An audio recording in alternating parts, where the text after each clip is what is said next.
नमस्कार विद्यार्थी मित्रांनो आपण या ठिकाणी 2016चा STI मुख्यचा पेपर बघतो आहोत। याच्यामध्ये आपण दोन भाग करणार आहोत। एक ज्यामध्ये भूगोल, इतिहास, राज्यघटना, माहितीचा अधिकार आणि कॉम्प्युटर याच्या संदर्भातला भाग आपण या लेक्चरमध्ये बघणार आहोत। आणि पुढच्या लेक्चरमध्ये ज्याला पार्ट 2 आपण म्हणू या भागाचा, त्याच्यामध्ये आपण इकॉनॉमिक्सचे प्रश्न बघणार आहोत। ओके, तर बघा मुख्य आणि त्याच्यामध्ये STI मेन जर असेल तर इकॉनॉमिक्सला फार मोठं महत्त्व असतं। मात्र त्याचे व्यतिरिक्त जे घटक आहेत त्यांच्यावर नेमके कशा पद्धतीचे प्रश्न विचारले जातात, कोणत्या विषयाला किती प्रश्न येतात, ते तुम्हाला या ठिकाणी या पेपरवरून लक्षात येणार आहेत। बघा पहिला प्रश्न, उत्तरेकडून दक्षिणेकडे महाराष्ट्रातील जलविद्युत प्रकल्पाचे स्थान पुढील प्रमाणे आहे। जलविद्युत प्रकल्पावर प्रश्न विचारला आहे आणि त्यांच्या स्थानाचा क्रम विचारला गेला आहे थोडक्यात, की उत्तरेकडून खाली दक्षिणेकडे कशा पद्धतीने ते जलविद्युत प्रकल्प आहेत। मित्रांनो इथे तुम्हाला दिली होती राधानगरी, भंडारदरा, एकलहरी आणि भाटघर। खाली ऑप्शन जर तुम्ही बघितले तर तुमच्या लक्षात येतं आहे की उत्तर या ठिकाणी सगळ्यात वरती भंडारदरा आहे, नंतर भाटघर आहे आणि नंतर राधानगरी आहे। अशा पद्धतीने ब हा जो 3 नंबरचा ऑप्शन आहे तो उत्तरेकडून दक्षिणेकडे जलविद्युत प्रकल्पासंदर्भात मला वाटतं महत्त्वाचा आहे। आता पुढे आपण जाऊया। पुढचा प्रश्न, खालीलपैकी कोणत्या जिल्ह्यामध्ये क्रोमाइट धातू हा प्रामुख्याने सापडतो। क्रोमाइट धातूवर हा प्रश्न आहे। ऑप्शन होतं कोल्हापूर, सोलापूर, त्याच्यानंतर ठाणे, नाशिक, नागपूर, अमरावती, भंडारा, नागपूर, गोंदिया। क्रोमाइट धातूचा आढळ जो आहे त्या संदर्भात, आणि उत्तर या ठिकाणी आहे मग भंडारा, नागपूर, गोंदिया। 2001च्या जनगणनेनुसार महाराष्ट्रातील अति कमी लोकसंख्येच्या घनतेचे जिल्हे कोणते। 2001ची जनगणना, तुम्हाला आता सध्या अभ्यास करताना 2011ची जनगणना सुद्धा या ठिकाणी व्यवस्थित अभ्यासणे गरजेचं आहे। मग ऑप्शन खाली विविध तुम्ही बघता आहात, अमरावती, धुळे, नांदेड, ठाणे, नाशिक, चंद्रपूर, बुलढाणा, यवतमाळ, वाशिम, सिंधुदुर्ग, गडचिरोली, हिंगोली। अति कमी लोकसंख्येची घनता ज्या जिल्ह्यांमध्ये आहे त्याचं उत्तर या ठिकाणी येतं सिंधुदुर्ग, गडचिरोली, हिंगोली। पुढे टिंबटिंब ही उल्हास नदीची उपनदी आहे। कोकणातील नद्यांमधील सर्वात लांब नदी म्हणून उल्हास नदीला आपण ओळखतो। नक्कीच तुम्ही लांबी सुद्धा मला कमेंट बॉक्समध्ये सांगू शकाल। आणि दुसरा मुद्दा, कोणत्या जिल्ह्यातून ही नदी वाहते या प्रश्नाचं उत्तरही तुम्हाला देता आलं पाहिजे। उपनदी काळू, वैतरणा, सावित्री, दहिसर। 4 नंबरचा प्रश्न आणि उत्तर या ठिकाणी आहे उल्हास नदीची उपनदी ही काळू आहे। कोणती? काळू। पुढे जातोय मी, खालील ठिकाणांचा त्यांच्या उंचीप्रमाणे चढता क्रम लावा। उंचीप्रमाणे चढता क्रम, शिखरं दिलेली आहेत, कळसुबाई, हरिश्चंद्रगड, कुंभारली आणि फोंडाघाट। 5 नंबरचा प्रश्न, उत्तर जर या ठिकाणी बघितलं मित्रांनो, सगळ्यात उंच याच्यामध्ये तुम्हाला चढता क्रम म्हटलंय। मग सगळ्यात कमी वाला जर बघितलं तुम्ही तर फोंडाघाट आहे, 2 नंबरला कुंभारली आहे, नंतर हरिश्चंद्रगड आणि कळसुबाई। म्हणजे तुम्हाला इथे एक सरळ होतं की सगळ्यात उंच जे असणार आहे ते कळसुबाई, म्हणजे हा सगळ्यात शेवटी असणार होता। आणि मग सगळ्यात शेवटी म्हणल्यावर 1 नंबरचा ऑप्शन तर कट होत होता। नंतर तुम्ही आता हे फोंडाघाट आणि कुंभारली जर बघितले, घाटांच्या तुलनेत हरिश्चंद्रगड हा उंच असणार, म्हणजे शेवटून 2 नंबरला ब असणार म्हटलं तर तुमचं 4 नंबरचा ऑप्शन कट होत होता। म्हणजे तुम्हाला 2 आणि 3 मधून काढायचं होतं उत्तर, आणि फायनल उत्तर जे होतं तुमचं ते 2 नंबर। पुढे चुकीची जोडी ओळखा। इल्बर्ट बिल, लॉर्ड रिपन, वूडचा खलिता, लॉर्ड डलहौसी, भारतीय विद्यापीठ कायदा, लॉर्ड कर्झन, प्रथम भारतीय फॅक्टरी कायदा, लॉर्ड लेटन। चुकीची जोडी ओळखायची सांगितलेली आहे। आता कोणता कायदा कधीचा आहे, कोणती घटना कधी घडली हे सुद्धा तुम्हाला माहीत असलं पाहिजे। निश्चित डोक्यामध्ये विचार आणा, सुचलं तर कमेंट बॉक्समध्ये सांगा। या ठिकाणी इल्बर्ट बिल लॉर्ड रिपनच्या काळात बरोबर आहे, वूडचा खलिता लॉर्ड डलहौसीच्या काळातला बरोबर आहे, भारतीय विद्यापीठ कायदा कर्झनच्या काळातला बरोबर आहे। मात्र प्रथम भारतीय फॅक्टरी कायदा जो आहे लॉर्ड रिटन हे चुकीचा आहे। हा फर्स्ट इंडियन फॅक्टरी ॲक्ट कोणाच्या कालखंडात आला होता या प्रश्नाचं उत्तर तुम्हाला शोधावं लागेल। पुढे कामगार चळवळीचे आद्यजनक नारायण मेघाजी लोखंडे यांना राव बहादूर ही पदवी टिंबटिंब या वर्षी देण्यात आली। 1885, 1895, 1896, 1898, 1899। 7 नंबरचा प्रश्न आणि याचं उत्तर आहे 1895 मध्ये यांना ही पदवी देण्यात आली। यांनी कोणती संघटना स्थापन केली होती ते आम्हाला माहीत असलं पाहिजे। यांना कोणाचं सहकार्य होतं मुख्यत्वे, कोणत्या समाजसुधारकाचं ते आम्हाला माहीत असलं पाहिजे। पुढे पुढील शिक्षण आयोगांची कालक्रमानुसार मांडणी करा. बघा, शिक्षण धोरण आपण बघतोय 2019 नवीन आलंय, त्यामुळे अशा पद्धतीचे प्रश्न आता इथून पुढे सुद्धा विचारले जातील. रॅले आयोग, हंटर आयोग, शॅडलर आणि वूडचा खलिता. आता कोणता आयोग कधी आला आहे हे जर तुम्हाला माहीत असेल तर मला वाटतं या प्रश्नाचं उत्तर देता येईल. जसं 1882चा हंटर आयोग आहे. वूड्स डिस्पॅच तुम्हाला माहीत असतो 1854चा आहे. हे जर प्रत्येकाची तुम्हाला साल माहीत असेल तर उत्तर तुम्हाला देता येतं. आणि मित्रांनो, इथे क्रमानुसार मांडणी जर म्हटलं तर सगळ्यात आधी वूडचा खलिता आहे, नंतर हंटर आयोग आहे, त्यानंतर रॅली आयोग आहे आणि नंतर शॅडलर आयोग आहे. उत्तर नंबर 4. पुढे 9वा प्रश्न. अखिल भारतीय किसान सभेचे दुसरे अधिवेशन कुठे भरवण्यात आले? मनमाड, फैजपूर, मुंबई आणि पुणे. बघा, इंटरेस्टिंग आहे. 9 नंबरचा प्रश्न. उत्तर काय? अखिल भारतीय किसान सभेचे दुसरे अधिवेशन. उत्तर आहे फैजपूर या ठिकाणी भरवण्यात आले. कधी भरली होती हाही तुमच्यासाठी प्रश्न आहे. त्यानंतर स्वावलंबी शिक्षण हेच आमची ब्रीद हे घोषवाक्य कोणत्या संस्थेचे आहे? Khandeshi Education Society, Rayat Education Society, People Education Society, Deccan Education Society. 10 नंबरचा प्रश्न. स्वावलंबी शिक्षण हेच आमचे ब्रीद रयत एज्युकेशन सोसायटीचे हे ब्रीद वाक्य आहे किंवा घोषवाक्य आहे, लक्षात ठेवा. बरेच मित्र म्हणतात की सर याचे PDF आम्हाला पाहिजे आहे. मित्रांनो, या सगळ्या PDF तुम्हाला भेटतील. आपलं जे टेलिग्राम चॅनल आहे MPSC स्पर्धा विश्व, ज्याची लिंक खाली दिलेली आहे, त्यावर या PDF मी तुम्हाला अवेलेबल करून देतोय. दुसरं आपलं STI RCP ॲप्लिकेशन जे आहे त्याच्यावर सुद्धा तुम्हाला तुमच्या कोर्समध्ये या PDF भेटतील. आणि जे विद्यार्थी ज्यांनी कोर्सला ॲडमिशन घेतलेलं आहे ते मला खाली व्हॉट्सअप नंबर तुम्हाला दिलेला आहे, त्यावर मला मेसेज करू शकतात. त्यांना व्हॉट्सअपवर सुद्धा याच्या सगळ्या लिंक त्या PDF पाठवण्यात येतील किंवा टेलिग्रामवर वैयक्तिक त्यांच्या नंबरवर या PDF तुम्हाला भेटतील.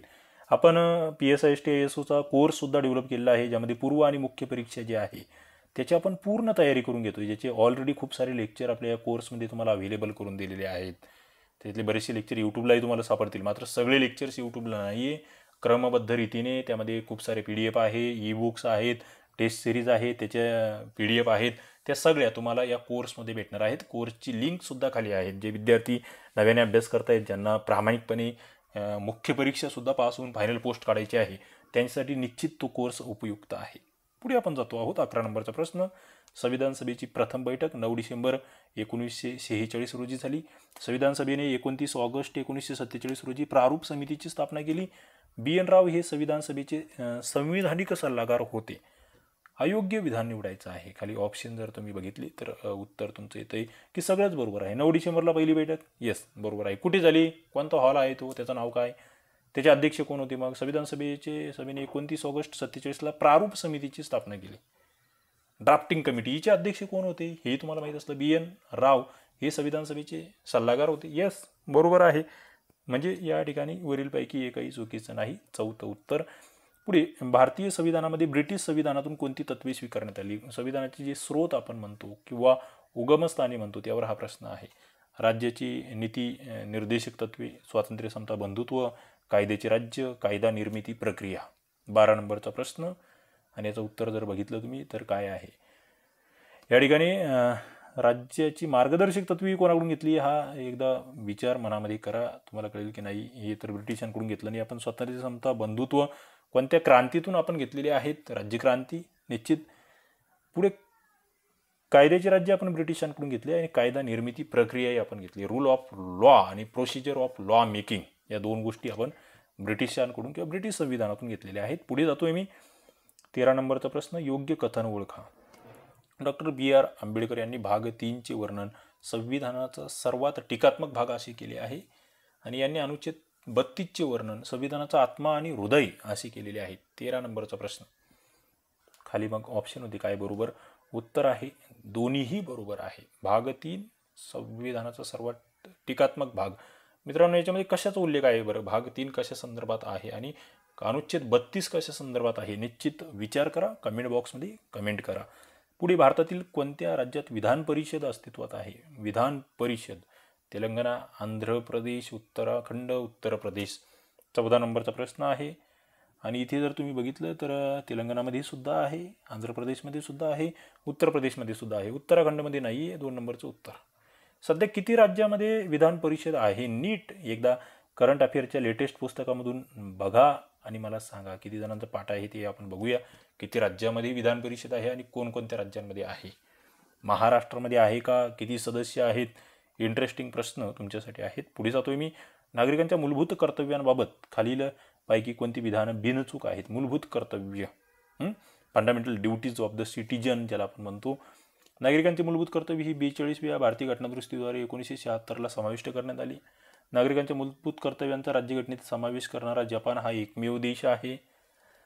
भारतीय राज्यघटनेतील कलम 51 मध्ये 11 मूलभूत कर्तव्यांचा समावेश आहे. 11वे कर्तव्य 2002 मध्ये 86व्या घटनादुरुस्तीने आपण समाविष्ट केले. 15 नंबरचा प्रश्न. आणि या ठिकाणी 15चं उत्तर जर तुम्ही बघितलं तर काय येतं आहे, बिनचूक विधान निवडायचे सांगितलेले आहेत. मित्रांनो, इथे जर बघितलं आपण तर तुमच्या लक्षात येईल की मूलभूत कर्तव्य ही 42व्या घटनादुरुस्तीने 1976ला समाविष्ट झाली. हे विधान बरोबर आहे. आता इथे दुसरंही विधान चूक आहे आणि तिसरंही विधान चूक आहे. आता हे का चुकीचे आहे हा महत्त्वाचा प्रश्न आहे. तुम्हाला जपान हा एकमेव देश आहे की पहिला देश आहे याची खात्री करावी लागेल. म्हणजे शब्दांमध्ये घोळ केला आहे. इथे कलम 51 आहे की 51 आहे याची खात्री करा एकदा. तुम्हाला कळेल की अरे किती दिसायला किती सोपं होतं, मला तर तीनही बरोबर वाटले होते, मात्र ही चुकतंय. या ठिकाणी फक्त हे उत्तर आहे. पुढे 16 नंबरचा प्रश्न. खालीलपैकी कोणाचं घटनात्मक दर्जा प्राप्त आहे. निवडणूक आयोग, जिल्हा नियोजन समिती, विद्यापीठ अनुदान आयोग, राष्ट्रीय अनुसूचित जाती आयोग आणि केंद्रीय दक्षता आयोग. घटनात्मक दर्जा ज्याला आपण कॉन्स्टिट्यूशनल स्टेटस असं म्हणतो आहे. ओके, या ठिकाणी जर तुम्ही बघितलं 16 नंबरचा प्रश्न, उत्तर तुमचं येतं निवडणूक आयोगाला घटनात्मक दर्जा आहे. त्याचं कलम तुम्हाला माहीत असलं पाहिजे. कलमामध्ये तरतूद आहे त्याची. दुसरं, जिल्हा नियोजन समितीला घटनात्मक दर्जा आहे, कलम सांगा. तिसरं, विद्यापीठ अनुदान आयोग नाही. राष्ट्रीय अनुसूचित जाती आयोगाला सुद्धा आहे, त्याचं कलम तुम्हाला माहीत असलं पाहिजे. केंद्रीय दक्षता आयोगाला नाही घटनात्मक दर्जा आणि विद्यापीठ अनुदान आयोगाला नाही आहे. म्हणजे ड 4 नंबरचं उत्तर या ठिकाणी येत आहे 16चं 4. पुढे 17 नंबरचा प्रश्न. कोणत्या घटनादुरुस्ती अधिनियमाद्वारे राज्य विधानसभेमध्ये अनुसूचित जाती आणि जमातींसाठी 2020 पर्यंत जागा राखीव ठेवण्यात आलेल्या आहेत. 17 नंबरचा प्रश्न आणि त्याचं उत्तर होतं 95वी घटनादुरुस्ती. अनेक परीक्षांना ही विचारले गेलेले आहे. पुढे खालीलपैकी कोणते राज्याच्या धोरणाचे मार्गदर्शक तत्व आहे. बघा, राज्य धोरणाचं मार्गदर्शक तत्व कोणतं आहे. राज्य कोणत्या व्यक्तीला कायद्यासमोरील समानता नाकारू शकत नाही. राज्य 6 ते 14 वयोगटातील जे बालक आहेत त्यांना सक्तीचे आणि मोफत शिक्षण देईल. राज्याने बालकाच्या सुदृढ विकासासाठी संधी उपलब्ध केली पाहिजे. राज्य धर्म, वंश, जात, लिंग यांच्या आधारावर भेदभाव करणार नाही नागरिकामध्ये. 18 नंबरचा प्रश्न आणि याचं उत्तर जर बघितलं मित्रांनो तर 3 नंबरचं आहे की बालकांच्या सुदृढ विकासासाठी संधी उपलब्ध केल्या पाहिजे. इतर जे होते ते मूलभूत हक्क होते, हे लक्षात ठेवावं लागेल तुम्हाला. पुढचा 19 नंबरचा प्रश्न आहे, खालील विधाने विचारात घ्या. राज्यघटनेतील केंद्र राज्य यांच्यातील प्रशासकीय संबंध. अनुच्छेद 256 आणीबाणी विषयक तरतुदी, अनुच्छेद 252, 53, 56 या 35च्या कायद्याने जे सुचवले होते त्याच्याशी जुळणारे आहेत. पहिलं विधान.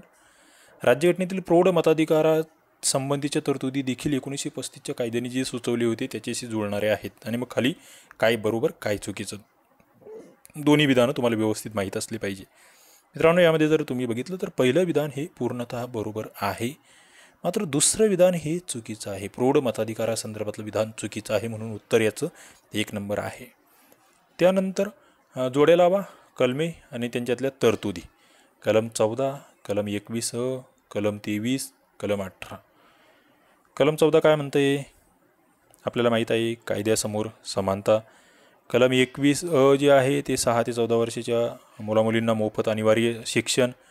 कलम 23 आपल्याला माहीत आहे शोषणाविरुद्धचा अधिकार आणि कलम 18 आपल्याला माहीत आहे पदव्यांची समाप्ती. मित्रांनो, जे मूलभूत हक्क आहेत त्याची सगळी कलमं तुम्हाला माहीत असली पाहिजे. आपण राज्यघटनेचा स्वतंत्र कोर्ससुद्धा आपला या ठिकाणी विकसित केला आहे. राज्यघटनेचं आपलं ई-बुकसुद्धा आहे. ते जर तुम्ही वाचलं असेल, त्या नोट्स तुम्ही वाचले असेल तर तुमचा एकही प्रश्न चुकणार नाही. म्हणजे या ठिकाणी 20चं उत्तर जर तुम्ही बघितलं तर ते 2 नंबरचं आहे, हे लक्षात घ्या. पुढे जातोय मी. माहिती अधिकार अधिनियम 2005 मध्ये असलेल्या एकूण कलमांची संख्या किती आहे. मी मागील जे आपण पेपर बघितला होता त्यामध्ये सांगितलं तुम्हाला की एकूण कलमं तुम्हाला माहीत असली पाहिजे. या ठिकाणी ऑप्शन होते मग 35, 28, 31 आणि 39. मित्रांनो, एकूण कलमं आहेत 31. RTI act 2005. पुढे मुख्य माहिती आयुक्तांना देत असलेले वेतन, भत्ते आणि सेवेच्या अटी यांचे कशाप्रमाणे हे असणार आहे. मुख्य माहिती आयुक्तांना जे चीफ इन्फॉर्मेशन कमिशनर असणार आहेत त्यांना सगळं कोणाप्रमाणे भेटणार आहे. भारताचे सेना प्रमुख, मुख्य न्यायाधीश, उच्च न्यायालयाचे मुख्य न्यायाधीश की मुख्य निवडणूक आयुक्त? या ठिकाणी उत्तर तुमचं आहे मुख्य निवडणूक आयुक्त जे आहेत त्यांच्याप्रमाणे सगळ्या सेवा शर्ती त्यांच्या असतात, वेतन भत्ते असतात. माहिती अधिकार अधिनियम 2005च्या दुसऱ्या अनुसूचित बदल करण्याचे अधिकार कोणाला आहे? राज्य सरकार, मुख्य माहिती अधिकारी, केंद्र सरकार, भारताचे सर्वोच्च न्यायालय. 23 नंबरचा प्रश्न. आणि उत्तर जर बघितलं हे सगळी सुधारणा वगैरे कोण करू शकतंय, तर याचे अधिकार आहेत केंद्र सरकारला. पुढे मुख्य माहिती आयुक्ताच्या पदासंबंधी कोणती विधान सत्य नाही? मुख्य माहिती आयुक्त 5 वर्षापर्यंत पद धारण करता येते, पुनर्नियुक्ती होऊ शकते, वयाचे 65 वर्ष पूर्ण झाल्यावर पद धारण करणार नाही, आणि माहिती आयुक्ताची मुख्य माहिती आयुक्त म्हणून नियुक्ती होऊ शकते. काय सत्य नाही आहे? 24 नंबरचा प्रश्न. पुनर्नियुक्ती होऊ शकत नाही मित्रांनो. 24चं 2. 5 वर्ष बरोबर आहे, 65 वर्ष बरोबर आहे, आणि माहिती आयुक्त मुख्य माहिती आयुक्त म्हणून निवडले जाऊ शकतात, नियुक्ती होऊ शकते, तेही बरोबर आहे. पुढे माहितीच्या अधिकारात मागितलेली माहिती एखाद्या व्यक्तीचे जीवित व स्वातंत्र्य याच्याशी संबंधित असेल तर विनंतीचा अर्ज मिळाल्यापासून किती तासात ती देण्यात यावी? 24, 48, 72 की 12 तासात? 25 नंबरचा प्रश्न आहे आणि याचं उत्तर आहे की 48 तासामध्ये ती माहिती दिल्या गेली पाहिजे. पुढे आपण जातो आहे संगणकासंदर्भातले. आता हे प्रश्न असणार आहेत. संगणकाच्या हेक्साडेसिमल नंबर सिस्टीमनुसार या संख्येचे मूल्य 10 असेल तर एफ ही संख्या काय दर्शविते? Hexadecimal number system. 0, 11, 15 वरीलपैकी सर्व. एफ काय दर्शवणार आहे? ए 10 दर्शवतं, एफ काय दर्शवणार आहे मित्रांनो? एफ हे 15 दर्शविणार आहे. पुढे दूरध्वनी तारेद्वारे संगणकातील संपर्क जो होत असतो तो कशा पद्धतीने होतो? हा ॲनालॉग सिग्नलमध्ये रूपांतरित करावा लागतो, सर्वात परिणामकारक असतो, थोडेफार अडथळे निर्माण करतो, वरीलपैकी एकही नाही. दूरध्वनी तारेद्वारे संगणकातील संपर्क हा जो आहे 27 नंबरचा प्रश्न. उत्तर आहे ॲनालॉग सिग्नलमध्ये रूपांतरित करावा लागतो. पुढचा प्रश्न आहे 28 नंबरचा. भारत सरकारच्या समुदाय माहिती केंद्र या प्रकल्पाला केव्हा सुरुवात झाली? 1990, 2002, त्यामध्ये 2002चे 17 ऑगस्ट, 5 जून आणि 10 ऑगस्ट अशा तारखा आहेत. समुदाय माहिती केंद्र ज्याला आपण कम्युनिटी इन्फॉर्मेशन सेंटर्स असंही म्हणतो. 28 नंबरचा प्रश्न आणि त्याचं उत्तर आहे 17 ऑगस्ट 2002ला या ठिकाणी हा प्रकल्प सुरू झाला आहे. पुढे 1969 साली खालीलपैकी कोणाद्वारे शैक्षणिक, व्यावसायिक व शासकीय संशोधन संस्था एकमेकांना जोडल्या गेल्या? सायबरनेट, आर्पानेट, वेबनेट यापैकी नाही. 1969 साल त्या वर्षीची ही जोडणी आहे आणि त्याचं उत्तर जर बघितलं मित्रांनो तर ते आहे आर्पानेट. पुढे जातोय मी. समान तंत्रज्ञानाचा वापर करीत एका संस्थेपुरता मर्यादित वापरासाठी निर्माण केलेलं नेटवर्कला काय संबोधले जाते? बघा, एका संस्थेपुरतं आहे ते. इंटरनेट, WWW, इंट्रानेट वरीलपैकी एकही नाही. उत्तर काय आहे? समान तंत्रज्ञानाचा वापर एका संस्थेपुरता त्याला इंट्रानेट असं आपण म्हणत असतो. पुढे 31 नंबरचा प्रश्न. खालीलपैकी कोणती संज्ञा ही GIS या संज्ञेशी संलग्न आहे? GIS तुम्ही कशाला म्हणणार? आपण इंग्लिशमध्ये बघूया. फुल फॉर्म ऑफ GIS असं म्हटलं गेलं आहे.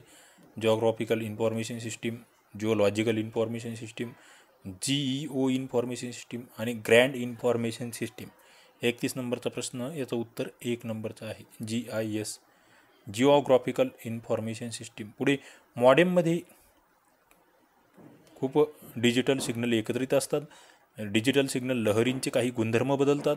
डिजिटल सिग्नल वाढविले जातात. वरीलपैकी एकही नाही. मॉडेममध्ये काय आहे? मॉडेम म्हटलं की तुम्हाला त्या गोष्टी आठवल्या पाहिजे. डिजिटल सिग्नल लहरींचे काही गुणधर्म जे आहेत ते मॉडेममध्ये बदलविले जातात. डिजिटल सिग्नल चेंजेस सम या ठिकाणी कॅरियर वेव्ज असं म्हटलेलं आहे. Characteristic of carrier waves.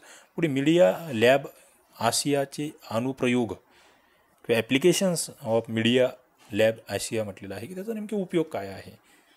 Media lab आशिया अत्यंत महत्त्वाचा प्रकल्प. वेगळे अपंग ज्याला आपण म्हणतो आहे त्यांच्या सक्षमीकरणासाठी. दुसरं आरोग्यविषयक ज्या काही बाबी आहे, पदोन्नती असेल, हेल्थ मीडिया असेल, बऱ्याचशा बाबी त्याच्यासाठी. शिक्षण, पूर्व प्राथमिक, वेब, मोबाईल आधारित बुद्धिमान शिकवणी, त्याच्यासाठी मीडिया लॅब एशिया.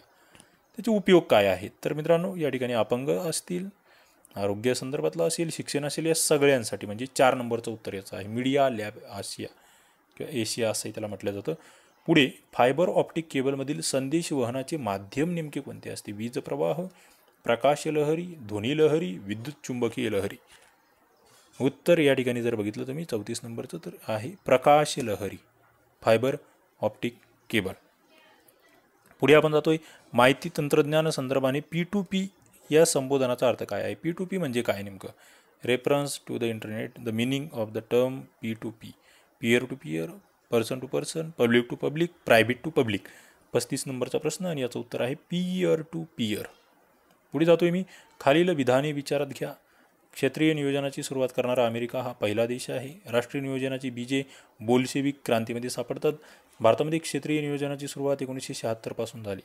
36 नंबरचा प्रश्न 36 नंबरचा प्रश्न या ठिकाणी आहे आणि त्याचं उत्तर आहे 1 अ आणि ब. क्षेत्रीय नियोजनाची सुरुवात ही अमेरिकेमध्ये पहिल्यांदा झाली होती आणि राष्ट्रीय नियोजनाची बीजे ही बोल्शेविक क्रांतीमध्ये सापडतात हे लक्षात घ्या. 2 अ आणि ब बरोबर आहे.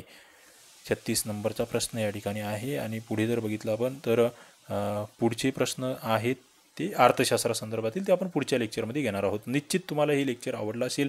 लाईक करा, आपल्या मित्रांना शेअर करा, या चॅनलला सबस्क्राईब करा आणि नोटिफिकेशन बेलला क्लिक करून ठेवा. या ठिकाणी आपण थांबूया. धन्यवाद.